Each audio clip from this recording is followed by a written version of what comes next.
যুদ্ধটা ইরানের মাটিতে, কিন্তু ক্ষতির সব হিসাব কি শুধু তেহরানের খাতাতেই জমছে? ট্রাম্প ইরানকে চাপে ফেলতে নেমেছেন, কিন্তু তেলের বাজার অস্থির কেন? আমেরিকার মিত্রদের মুখে পূর্ণ সমর্থনের বদলে অস্বস্তি কেন? যুদ্ধ যত লম্বা হচ্ছে ততই ট্রাম্পের নৈতিক অবস্থান নিয়ে প্রশ্ন উঠছে কেন? যে যুদ্ধকে শক্তির প্রদর্শন হিসেবে দেখানো হচ্ছিল, সেটাই কি ধীরে ধীরে ট্রাম্পের রাজনৈতিক, অর্থনৈতিক আর কূটনৈতিক লোকসানের যুদ্ধে বদলে যাচ্ছে? ইরানের ক্ষতি চোখে দেখা যাচ্ছে, কিন্তু ট্রাম্পের ক্ষতি কি চোখে পড়ে না বলেই কম? আজ এই সব প্রশ্নের উত্তর খুঁজবো প্রথম কলকাতার এই বিশেষ প্রতিবেদনে। ইরানে হামলা হয়েছে, ক্ষয়ক্ষতি হয়েছে, মানুষ মরেছে, জ্বালানি কাঠামো আঘাত খেয়েছে, এগুলো দৃশ্যমান। কিন্তু বড় গল্পটা শুধু এটুকু নয়। বড় গল্প হলো ইরানকে চাপে ফেলতে গিয়ে ট্রাম্প নিজেও এক অদৃশ্য ক্ষয়ের ভেতরে ঢুকে পড়ছেন। এই ক্ষতি ধোঁয়া তুলে আসে না, ভাঙা সেতুর মতো চোখে পড়ে না, কিন্তু বাজারে, কূটনীতিতে, নৈতিকতায়, এমনকি আমেরিকার নিজের রাজনীতিতেও তার দাগ পড়ছে। আর এখানেই এই গল্প আলাদা, কারণ বাইরে থেকে দেখলে মনে হয় চাপ শুধু ইরানের ওপর, ভিতর থেকে দেখলে বোঝা যায় চাপ উল্টো ট্রাম্পের দিকেও ফিরতে শুরু করেছে। তেলের আগুনে পুড়ছে কার পকেট? ইরানকে ঘিরে যুদ্ধ বাড়ার সঙ্গে সঙ্গে তেলের বাজার ধাক্কা খেয়েছে। মার্কিন অপরিশোধিত তেলের দাম $110 ওপরে উঠেছে। ব্রেন্টও সেই উচ্চতায় পৌঁছেছে। যুক্তরাষ্ট্রে গড় পেট্রোল দামও বেড়েছে। এর মানে খুব সহজ, যুদ্ধ যদি ইরানের বিরুদ্ধে শক্তির প্রদর্শন হয়, তার খরচ শেষ পর্যন্ত আমেরিকার সাধারণ মানুষকেও দিতে হচ্ছে। যে মানুষ গাড়িতে তেল ভরে, যে মানুষ বাজারে যায়, যে মানুষ মূল্যবৃদ্ধির চাপ টের পায়, তার কাছে বিদেশের যুদ্ধ আর ঘরের খরচ আলাদা থাকে না। ট্রাম্প ইরানকে চাপে ফেলতে গিয়ে নিজের দেশের পকেটেই চাপ বাড়িয়ে দিচ্ছেন। এটাই তার প্রথম অদৃশ্য ক্ষতি। মিত্ররা পুরোপুরি পাশে নেই কেন?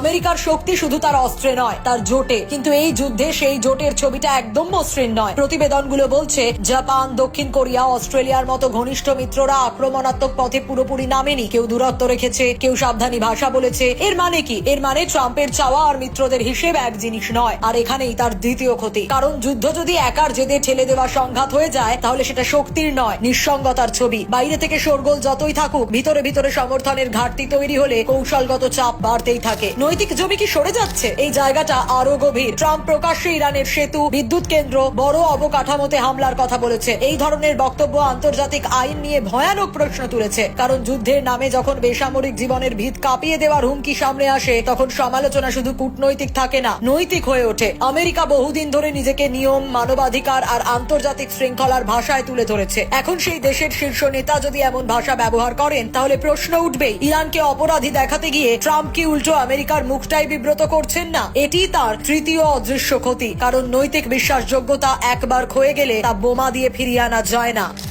কোথায় বদলে গেল খেলাটা? শুরুর হিসেবটা ছিল দ্রুত চাপ, দ্রুত ফল। হামলা বাড়বে, বাজার কাঁপবে, তেহরান নরম হবে, তারপর আমেরিকা বলবে দেখো শক্তির রাজনীতি কাজ করেছে। কিন্তু বাস্তবতা অন্য কথা বলছে। ইরান চাপের মুখে থেকেও পুরোপুরি ভেঙে পড়েনি। সাময়িক থামার বদলে তারা স্থায়ী নিশ্চয়তার কথা তুলেছে। একই সময় ইরানের জ্বালানি কেন্দ্র, বিশেষ করে সাউথ পর্সের মতো জায়গায় আঘাতের খবরও সামনে এসেছে। মানে যুদ্ধ এখন শুধু আকাশে নয়, অর্থনীতির শিরায় পৌঁছে গেছে। আর এই জায়গাতেই ট্রাম্পের হিসেব জটিল হয়ে গেছে। দ্রুত সমাধানের গল্প ভেঙে গিয়ে তিনি ঢুকে পড়েছেন দীর্ঘ অনিশ্চয়তার খেলায়।